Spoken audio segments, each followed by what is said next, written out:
Kanavaltani löytyy perusteellinen video, joka vastaa kysymykseen, miksi Saksa hävisi toisen maailmansodan. Siihen on myöskin ohessa linkki ja tämänkin videon lopusta löydät linkin. Mutta kysymys kuuluu toiselta suuntaan katsoa, että kuinka Saksa oikein kuvitteli voimansa voittaa tämän suursodan. Saksahan oli ennen toista maailmansotaa vain 20 vuotta aikaisemmin hävinnyt ensimmäisen maailmansodan, jossa se oli pakotettu nöyryyttävään rauhaan. Tässä videossa pyrin tiiviisti vastaamaan kysymykseen, kuinka Saksa oikein kuvitteli voimansa voittaa toisen maailmansodan. Mitä nämä perustelut oikein olivat? Tämä lista ei ole millään tavalla tyhjentävä ja tällaisessa tiiviissä esityksessä on väistämättä myöskin melko lailla ylimalkainen. Nämä aspektit eivät myöskään ole tärkeysjärjestyksessä. Mutta mihin ihmeeseen siis perustui ajatus siitä, että Saksa voisi voittaa alkaneen suursodan? Ensimmäisenä on huomioitava se, että itse asiassa Saksa tavoitteli sitä, että sota ei eskaloituisi ja pitkittyisi, ja kesään 1940 saakka itse asiassa tosiasiallisesti piti rauhanportit auki ja tarjosikin rauhaa. Kun Saksa hyökkäsi 1. syyskuuta 1939 Puolaan ja pian perästä tuli sitten idän suunnalta myös Neuvostoliitto, niin tuolloin pantiin täytäntöön Molotov-Ribbentrop-sopimus, joka järjesteli Itä-Euroopan asiat Stalinin ja Hitlerin haluamalla tavalla. 6. lokakuuta 1939 Hitler piti puheen valtiopäivillä, jossa sitten tutustuttua näihin Puolan tapahtumiin ja sotaretken vaikutuksiin, hän tarjosi rauhaa Ranskalle ja Britannialle. Hän tuomitsi sodan tällaisena uhkayrityksenä, missä oikeastaan kaikki osapuolet olisivat enemmän tai vähemmän häviäjiä ja valtavasti omaisuutta menetettäisiin ja miljoonia kuolemia tulisi. Hän totesi, että jos Saksan ja Ranskan välillä taas syttyy uusi sota, niin tuho on loputonta ja laajat alueet tulevat raunioitumaan. 1939 siis, kun Saksa oli valloittanut Puolan, Saksa tarjosi rauhaa. Seuraavana vuonnahan sitten käynnistyy hyökkäys lännessä.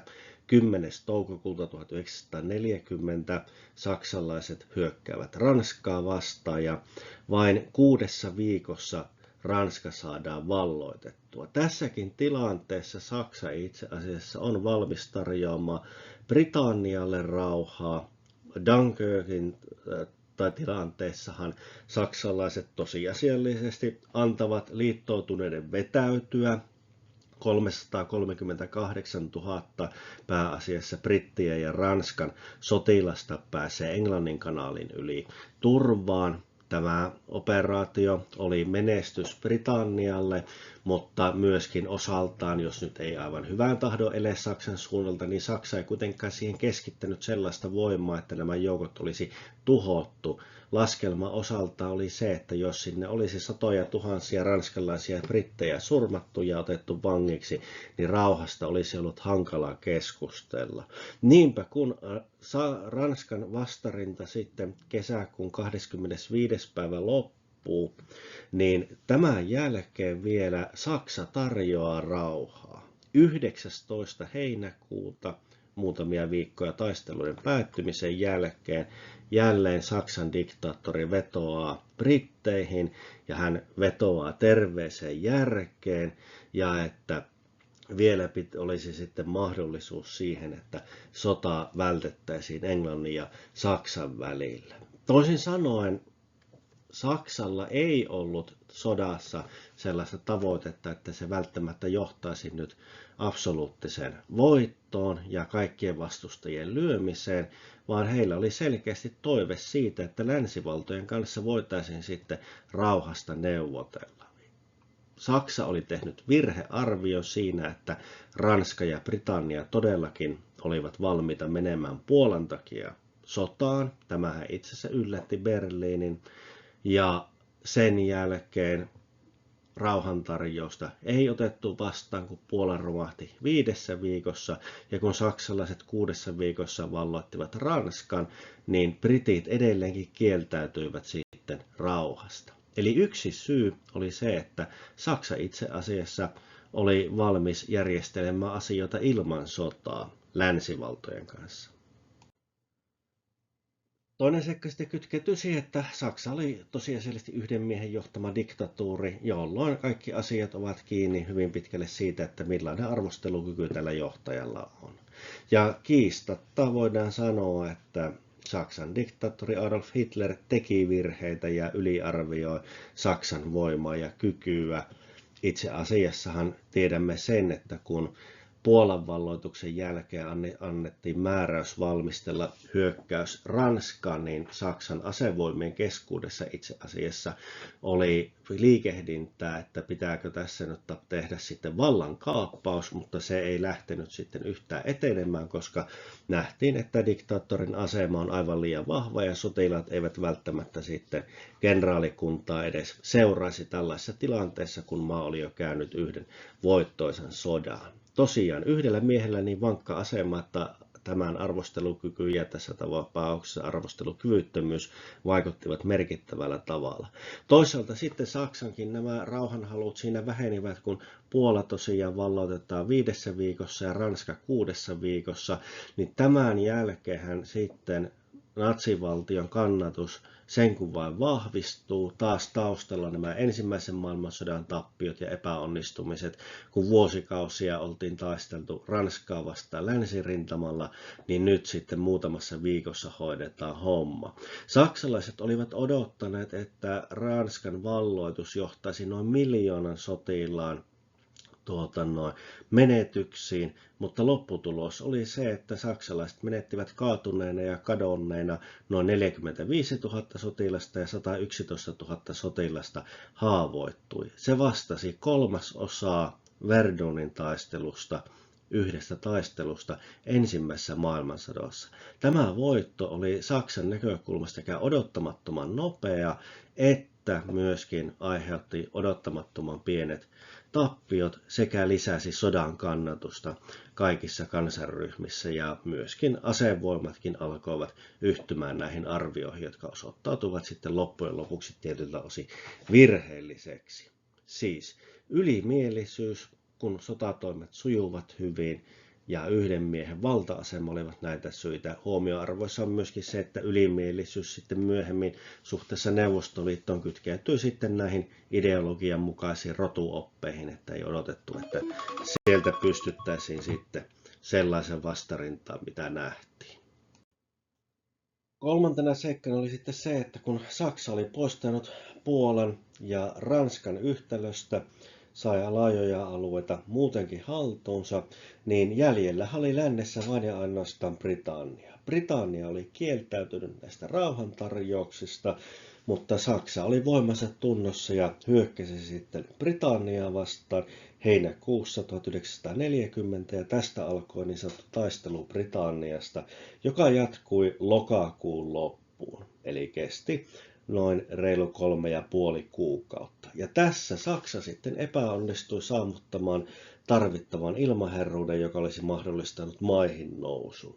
Ja tämähän oli hyvin olennaista, nimittäin jos Saksan sotilaallisia suunnitelmia katsoo, niin Britannia piti saada irti yhtälöstä, koska jos se pystyttäisiin valloittamaan tai tekemään rauha, niin sellaisessa tilanteessahan sitten länsirintama olisi täysin turvattu. Mutta kun Britannia päätti taistella ja Saksa ei kyennyt sitä valloittamaan, niin Saksan kupeille tuli sitten tämmöinen uppoamaton lentotukialus, mistä käsin voitiin Saksan sotilaskohteita ja siviilikohteita pommittaa, teollisuutta vastaan iskeä, ja kun Yhdysvallat sitten sotatoimiin lähti mukaan, niin Britannia oli myöskin se, minne voitiin joukkoja koota ja valmistautua sitten Normandian maihin nousuun. Toisin sanoen, tämä brittien härkäpäisyys, kieltäytyminen rauhasta taistelu Britanniasta, mikä päättyi Lontoon voittoon, niin toi siihen Saksan kupeille tällaisen uppaamattoman lentotukialuksen ja hyökkäysalustan, kun taas sitten sotasuunnitelmissa se voitto edellytti sitä, että Britannian kanssa joko tehtäisiin rauha tai se valloitettaisiin. Kolmantena olivat sitten nämä idän suunnitelmat. Saksahan näki tämän taistelun Neuvostoliittoa vastaan enemmän tai vähemmän niin väistämättömänä. Ja voittosuunnitelmat siellä sitten perustuivat siihen, että ylivoimaiset saksalaiset saisivat nopean voiton sitten Neuvostoliitosta. Tässäkin taas vaikuttivat nämä rotuopilliset käsitykset siihen. Pidettiin vastustaja heikompana kuin se todellisuudessa olikaan. Ei uskottu eikä nähty sitä resilienssiä, joka Neuvostoliitolla oli. Raskaista tappiosta huolimatta taisteluita jatkettiin. Ja sitten tämä Lend-Lease, mikä käytännössä pelasti sitten Neuvostoliiton logistiikan, auttoi teollisuustuotannossa ja tuotti valtavat määrät ruokaa ja kalustoa käyttöön, niin yksinkertaisesti tämä nopea voitto idässä, sitä pidettiin tosiaan mahdollisena. Ja tähän sitten vaikutti myöskin se, että saksalaiset pitivät omia liittolaisiaan vahvempina kuin ne olivat. Todellisuudessa Italia oli suuri pettymys kaikilla rintamilla, missä se taisteli. Itä-Euroopan nämä vähäisemmät liittolaiset eivät oikein pystyneet edes omaa tonttiensa kunnolla hoitamaan. Ja ainoastaan Suomi kutakuinkin sitten taisteli sillä tavalla, mitä saksalaiset saattoivat toivoa. Mutta Suomikinhan keskeytti sitten tämän hyökkäyksen itselleen sopivassa tilanteessa pohjoisessa ja alkoi kaivautua aseemiin. Siis omat liittolaiset nähtiin vahvempina kuin olikaan, usko omaa ylivertaisuuteen, näistä seurasi sitten usko siihen nopeaan voittoon, joka toki nähtiin välttämättömänä ihan jo niin väestöllisten ja teollisen potentiaalin takia, mutta ei tullutkaan, kun Neuvostoliitto olikin paljon sitkeämpi kuin mitä arveltiin, ja sitten samalla tuli sitten tämä valtava Lend-Lease-apu, joka mahdollisti sen, että Neuvostoliitto nousi kanveesista. Tätäkään eivät saksalaiset suunnitelmissaan niin kuin nähneet tapahtuman, vaan nimenomaan se nopea tyrmäysvoitto nähtiin sellaisena, että siitä heikkouden tilasta Moskovan valtakunta ei tulisi nousemaan. Lopputuloksena oli sitten se, että sota pitkittyi, Britannia ei saatu vallattua, Neuvostoliitto könyysi jaloilleen ja siitäpä sitten siirrytäänkin siihen resurssisotaan, joka monelta osin muistutti ensimmäisen maailmansodan tilannetta, mutta monelta osin oli Saksan kannalta huomattavastikin vaarallisempi. Näin sitten Saksa olikin taas häviön tiellä, vaikka kesti vuosikausia ennen kuin taistelut sitten lopulta lakkasivat. Kiitoksia mielenkiinnosta, ottakaa kanava seurantaa ja tässä lopussa taas tuttuun tapaan videoita katsottavaksi.